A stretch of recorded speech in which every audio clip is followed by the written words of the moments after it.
right. Conservatives want to lecture liberals about tone and respectability and decency in the aftermath of the assassination of Charlie Kirk.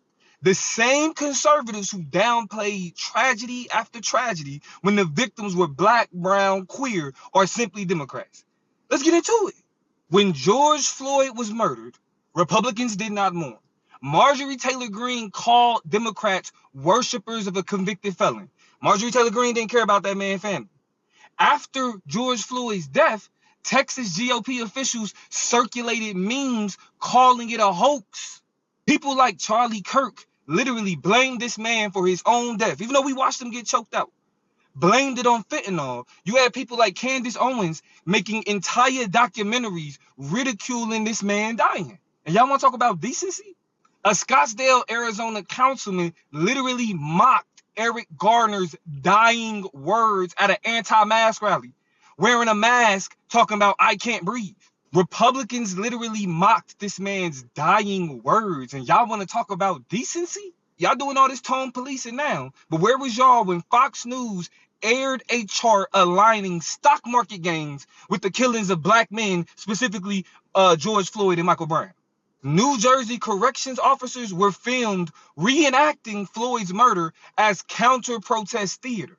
What are we talking about? A Republican state senator in South Dakota posted "All Lives Splatter," joking about running over protesters weeks after a white supremacist killed Heather Heyer with a car in Charlottesville.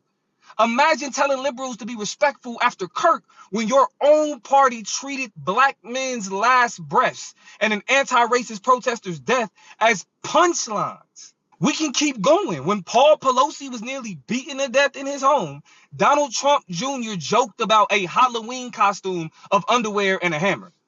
Kerry Lake laughed on stage about Nancy Pelosi's home security. Conservatives treated an attempted assassination of the speaker's husband like late night comedy material. And y'all whining about how folks are responding to Charlie Kirk? When the FBI foiled a kidnapping plot against Democratic Governor Gretchen Whitmer, Trump had a whole rally talking about lock her up just days after. And then he mocked Whitmer for blaming him for radicalizing the people that were trying to kidnap her.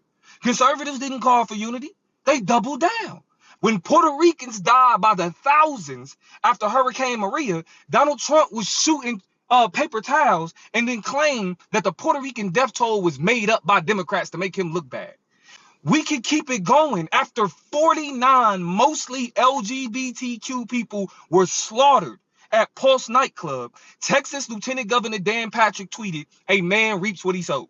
Minnesota Democratic House Speaker Hortman and her husband was assassinated, and Senator John Hoffman and his wife were shot. Conservatives wasn't talking about no damn unity. Senator Mike Lee posted conspiracy bait about the suspect being a Marxist and slapped a wink and a nod tagline on it, tying it to Democratic leaders. We not taking no tone policing lectures from the same crowd that sneered at George Floyd's last breath, that laughed about Paul Pelosi's fractured skull, told Puerto Ricans their deaths didn't count, and could barely muster any empathy when Minnesota Democrats were being assassinated. If you didn't respect tragedy then, you don't get to demand it now. Period. Fuck Charlie Kirk.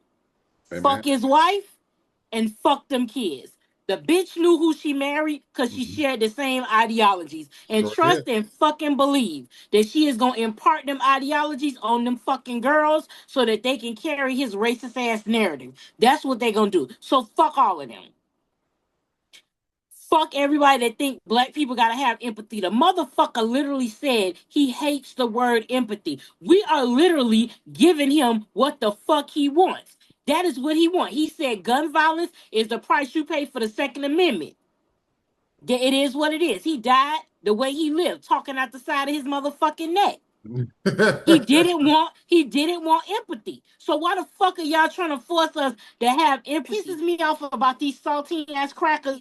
For them to say violence is not the answer. White people who are the fucking originators of violence. Yes. Not just in this country, but around the fucking world. Everything white people have achieved in this lifetime, in any lifetime, has been through fucking violence. You bitches came to a land And because it was not all white, you murdered the fucking Native Americans. Then you were so inferior and so fucking inept to build on said land that you had to go and have a transatlantic fucking journey to go to Africa to then steal African people and make them slaves, men, women, and children.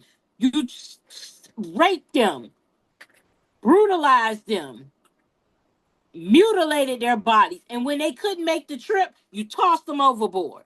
Then when you got here, the violence didn't stop. It continues, and it continues today. And y'all got the fucking caucasity to fix your barely there ass lips to tell us that violence is not the answer. Fuck you and the unwashed pussy you pop the fuck out of. Cause I'm tired of you motherfuckers. I'm so tired of white people. Y'all can take this however the fuck you want. I am tired. If you ain't that type of white, then I ain't fucking talking to you. If you feel some type of way, you the exact bitch I'm talking to. I am tired of y'all with the non-violent shit. Y'all just want to be violent towards us, but you don't want the violence back. That is why y'all created white supremacy. Watch the full episode exclusively on YouTube at For the People Podcast Show. Make sure to like, comment, and subscribe. I'm 73 years of age, but I look 27, yet nobody believes me when I tell them this. If you can't stop eating sugar, take soursop. Soursop starves the bad bacteria and parasites in your gut that scream for sugar. If you need caffeine to function, take moringa. Moringa feeds your cells with real nutrients so your body makes natural energy for the whole day. If you carry too much in your midsection, take ashwagandha. Ashwagandha reduces cortisol levels that causes you to store belly fat. If you can't stop eating junk food, take black seed oil. Black seed oil helps starve out bad gut bacteria so you don't get cravings. And if your skin won't clear up, you need lemon. Lemon helps flush out toxins in your blood so your skin shines from the inside out. Most people will spend hundreds of dollars on supplements to fix it. Let's forget about that, because I always recommend this one thing to my patients who come to me bloated, tired, and in pain. 3 weeks later, they come back in tears thanking me because they feel like a new person. Their faces have changed, they feel much better, and they slim down their stomachs. This supplement is called Serene Herbs Soursop Bitters. You have your soursop, your ashwagandha, and your black seed oil plus another 12 powerful ancient herbs. All of that while costing $30 for a month's supply. Comment tea and I will send you a tea recipe I mix with every morning. Not only helps you feel and look your best, they're also made with clinically tested ingredients and third-party tested in the USA. But the only issue is that people complain that they keep selling out. So if you want to feel better about yourself, I'll attach the link to this product down below and in my profile. But I would grab it now because once you scroll, they could be gone.